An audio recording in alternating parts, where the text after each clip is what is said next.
কাকিমা কুলগুলো ধো।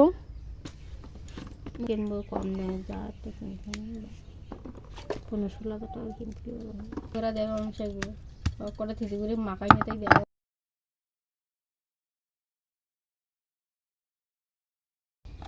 আজকে আমরা কুল মাখাবো, মানে কুল যেটাকে বলে অনেকে বড়ইও বলে।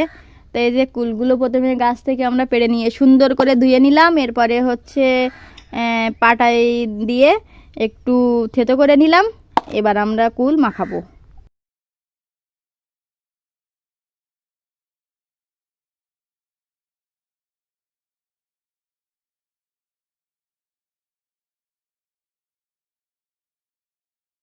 আমরা এখন লেবুর পাতা দিচ্ছি।